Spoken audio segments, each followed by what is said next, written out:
Hi, this is Steve Michelotti of the Azure Government Engineering Team. I'm joined here today by Bingfeng Li of the CloudShell Engineering Team, and she is here to talk to us about CloudShell in Azure Government. So why don't we start out with you just helping us understand what is CloudShell? Yeah, sure. So CloudShell is actually a shell in the cloud. It's an admin environment built on Azure for Azure. So the shell, like you normally typically do on your own file, on your own local machine, you have it all in CloudShell, no matter it's Bash or PowerShell. And the tools you typically use, we will all pre-install and pre-configure for you. So it's handy and available for you in the CloudShell too. And what's more awesome is that, so CloudShell is browser-based, so you can virtually access it from anywhere, anytime, and it's available on different kind of clients, not only Portal, but also a bunch of others. Okay, so this is huge for our Azure Government customers because a lot of times in certain government customers, the local machines are locked down such that they can't just easily install command line tools, development environments, whatever the case may be. Yeah. What I heard you say is a browser-based environment, so I can just log into the Azure Government portal with my browser, and I've got a shell there, regardless of whether I heard you say PowerShell or Bash. Yeah. And those tools are just pre-installed for me. Okay, very cool. Okay. And you have ability to explore more tools because you can install them in the shell. And they are persistent because we have Cloud Drive to save all your home directory and your scripts and files. So not only are these tools built in, but I can add files, add tools, and it persists. So I come back the next day, I haven't lost my work. Exactly. Okay, well, why don't you tell us a little bit more? Yeah, sure. So as we said, we have two sorts of shell experience. Bash, if you're more familiar with Linux, and PowerShell for with folks with Windows background. And we have it available on all sorts of clients. Okay. It's also like on VS Code extension, Azure Docs, and Azure mobile apps. But unfortunately for government, we only have the portal right now. So hopefully Okay. So I can just log into the Azure Government portal and it's there for me. Yes. Okay. Yeah, so the tools that we have embedded in the shell include the deployment tools like Terraform, like the troubleshooting tools like Kubernetes, Kube Control, and the Docker. And also we have, of course, we have AZ CLI and AZ PowerShell to manage Azure resources. And we also have the development tools like Git, Python, Node.js, so all sorts of tools. Okay, so I don't have to use PowerShell. I can use the Azure CLI if that's my preferred tool. In fact, I could use the PowerShell shell, but use the AZ CLI as actually executing my commands. I have flexibility to do any of those combinations. Yes, you can mix and match. Okay. Yeah. All right, this is great. So I definitely got interested here. So why don't we look at a few demos? Yeah, of course. A demo is my favorite part. So I'm now connected to the Azure Government portal. So if you click on the right up corner of this terminal icon, you'll be able to launch a CloudShell. So what's happening now is you can see how fast it's requesting the CloudShell. That's because we have done all the performance improvement. We do pooling, we do geodiverse, so we'll find the container closest to you and give it to you.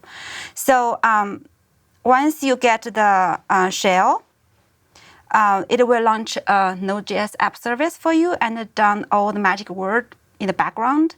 So once you get the prompt here, you will have the secured, authenticated shell all there waiting for you to use. Okay.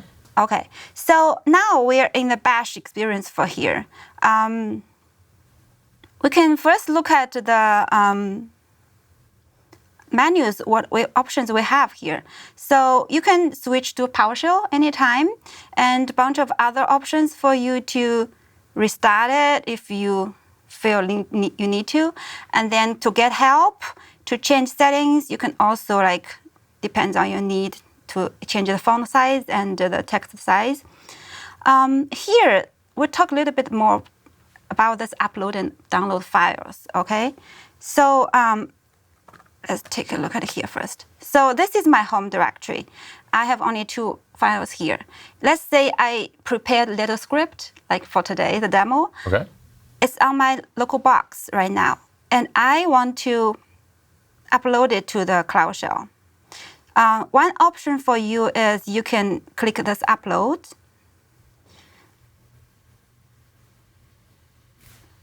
Okay. Then you can select from your local file system. Another option is, which is my favorite, is you can just do the drag and drop. Okay. Yeah. So, which I'm going to show you here. Let me make this screen a little bit bigger. So I can just easily drag and drop my file here. So you dragged and dropped it onto your shell. Will it put the file in whatever location, whatever directory you're in, or does it put it in a specific location? By default, it goes to your home directory. Okay, that makes sense. Yeah, that's basically your home, and it's which you have the full permission. If you look at your permission of the home directory, then you will see you are the owner of your home directory. So it's a safe place for you, and it also protects your secrets from other users. Makes sense from a security perspective. And I saw in that last LS you did, the file you uploaded is there now. Yes. Okay. So the PS file I uploaded here, and I want to take a look at it. Yeah.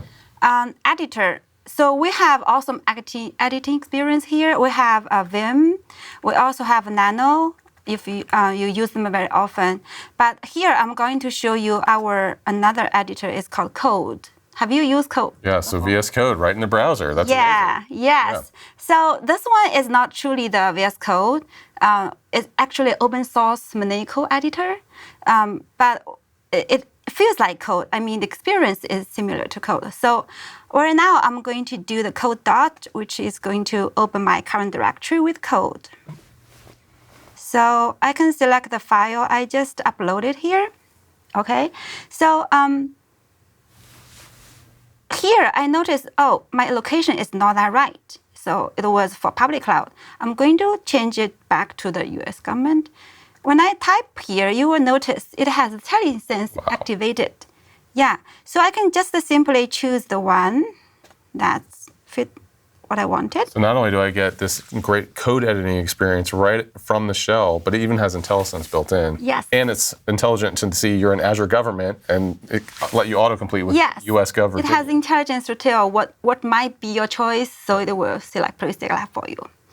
Okay, so now I have saved this vs.ps1 code.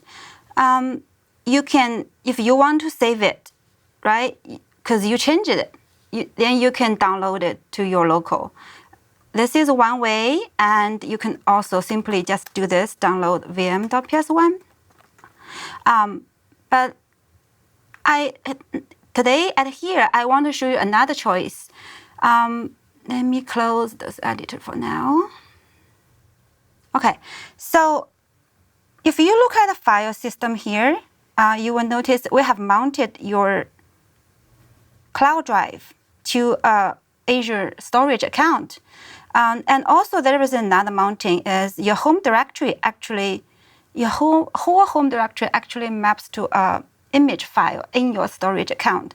So I want to save this file to my cloud drive so that later I can access it from home or from anywhere else, not just this machine. So how should I think about cloud drive? This is just like my persistent storage location? Yes. Okay. So it is your Azure storage account, which we mounted in the Cloud Shell, and so that you will have a persistent experience for Cloud So when I come back tomorrow and log into Cloud Shell, any changes I made, they won't be gone. They'll still be there for me. Yes, exactly. So there is a quick key to go into your file share is here. Like if I do manage, it will load my Azure portal to the storage account. Okay. So just by doing that, the portal changed up above. Yes. Got it. So you see here the vs.ps1, which I just uploaded, is already showing up here. So, yep. So that's the part of the persistent storage and some talk about upload and download. So working with files, super easy, upload, download, or I don't even have to download them. I can just persist them right up in the cloud, and that's my workspace, so to speak. Yes, okay, exactly. Great. How about, do you want to see some PowerShell experience? Yes, you mentioned some of the tools like Azure CLI and PowerShell. Why don't you give us a quick look at that? Okay, sure. So to do that, I'm going to launch the script again. So I'm just going to use code to show it. So you can see here, you run the AZ command directly in this bash shell.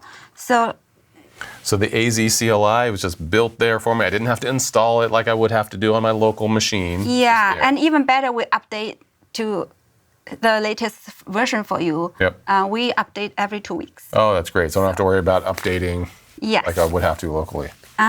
So you can see you have the power of all the AZ CLI commands. Yep. You can manage all your Azure resources with those tools.